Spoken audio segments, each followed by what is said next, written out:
Muchas gracias, senador presidente, compañeras, compañeros senadores. Efectivamente,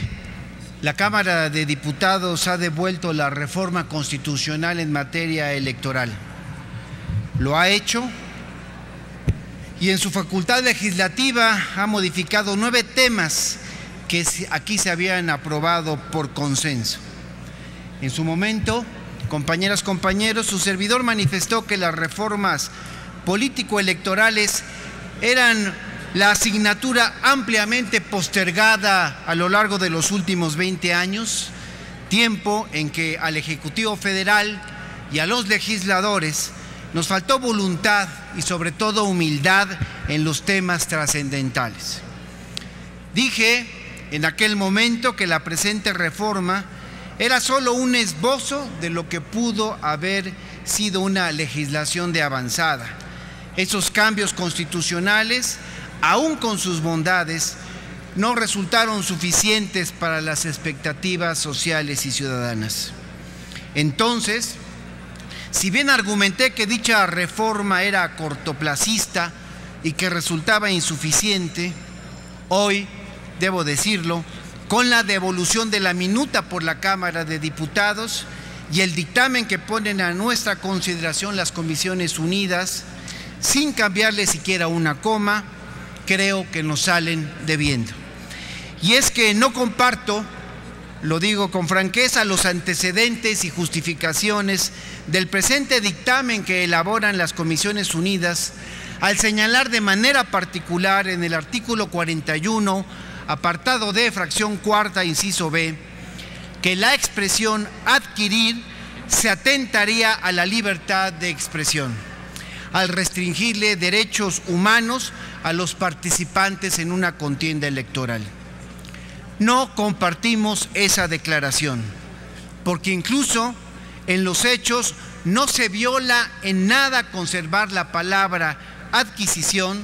toda vez que en el artículo 41 constitucional ya prohíbe en sí la adquisición y compra en tiempos de radio y televisión a particulares en los procesos electorales, facultando a la Autoridad Electoral Federal a adquirir a través de este órgano autónomo los pautados en que se ha de distribuir los tiempos oficiales. Es decir,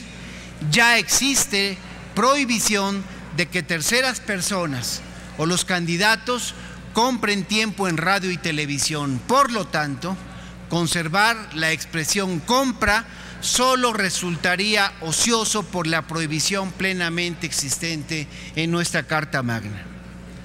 Las propias sentencias, y es otro argumento que vengo a traer a este pleno, las propias sentencias del Tribunal Electoral reconocen que efectivamente hay indicios de violación a la normatividad electoral por parte de partidos y candidatos, en el mejor de los casos, y señala que no hay tales violaciones y que todo lo que percibe la ciudadanía a través de sus sentidos, como lo es un exceso de propaganda televisiva, escrita en radio, es pura suposición, generando con ello una especie de autorización para violar la ley electoral en nuestro país. Un ejemplo de estas sentencias, un ejemplo muy claro y contundente, en las que la simulación, y lo tengo que decir así, la desvergüenza han triunfado, es la sentencia recaída al recurso de apelación número 551 del año 2012, interpuesto por el Partido de la Revolución Democrática en contra de las ilegales resoluciones de los actuales consejeros del Instituto Federal Electoral en su acuerdo CG 767/2012, de fecha 5 de diciembre del año 2012, por el cual se declara infundado el procedimiento sancionador instaurado en contra de la entonces coalición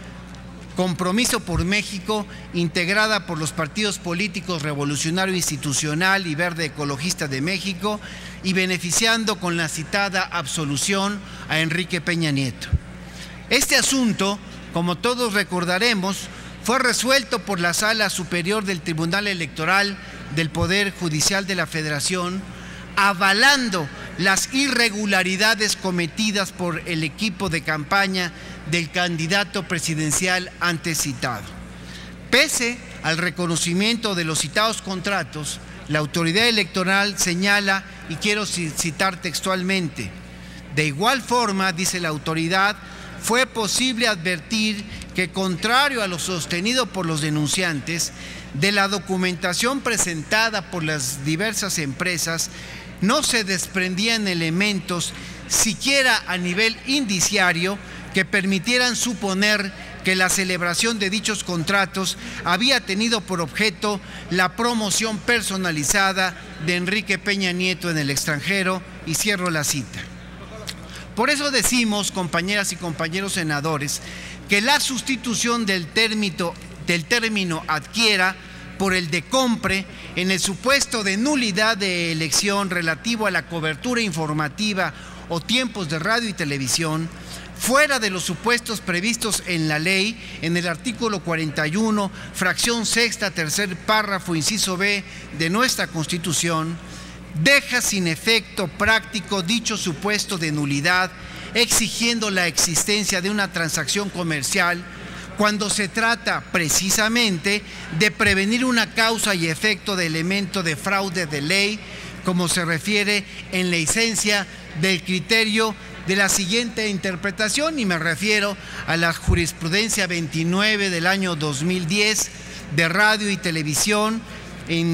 titulada La auténtica labor de información no contraviene la prohibición de adquirir o contratar tiempo. De esta destaco lo siguiente: de esta interpretación sistemática y funcional de los artículos 6, 7 y 41, base tercera, apartado A, párrafo segundo de la Constitución Política de los Estados Unidos Mexicanos, 19 del Pacto Internacional de Derechos Civiles y Políticos,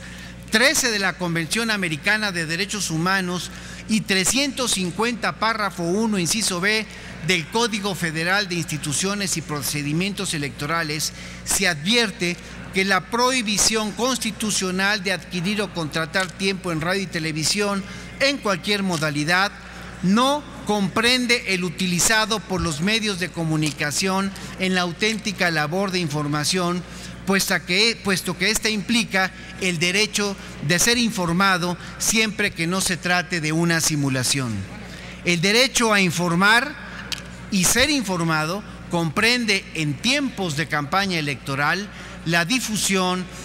de las propuestas de los candidatos. Por lo tanto, en cada caso se deben analizar las circunstancias particulares para determinar si existe auténtico ejercicio de derecho a informar o simulación que implique un fraude a la ley por tratarse de propaganda encubierta. Asimismo, este documento agrega una incongruencia al hacer referencia de manera exclusiva al término compre con el relacionado con el término contratar, que implica un expreso acuerdo de voluntades, en tanto que el antepenúltimo párrafo del apartado A de la fracción tercera del artículo 41 de nuestra Constitución refiere tanto los términos contratar o adquirir en los siguientes términos con los que me permito ilustrar a esta honorable asamblea. Dicen: los partidos políticos y los candidatos en ningún momento podrán contratar o adquirir por sí o por terceras personas tiempos en cualquier modalidad de radio y televisión. Es por eso, compañeras y compañeros, senador presidente, compañeros de la mesa directiva, que les pedimos reflexionar sobre el presente dictamen, independientemente de hacerlo al individual, en la reserva que hemos presentado en lo correspondiente, planteando que modifiquemos la disposición que el PRD ha manifestado, pues ya su inconformidad, y por supuesto no dejar una figura decorativa que simplemente habrá nacido muerta en el artículo 51, lo tengo que decir, como un Frankenstein que nos mandó la Cámara de Diputados. Es por eso que las senadoras, los senadores del PRD, senador presidente, no vamos a acompañar el presente dictamen. Es cuanto. Gracias.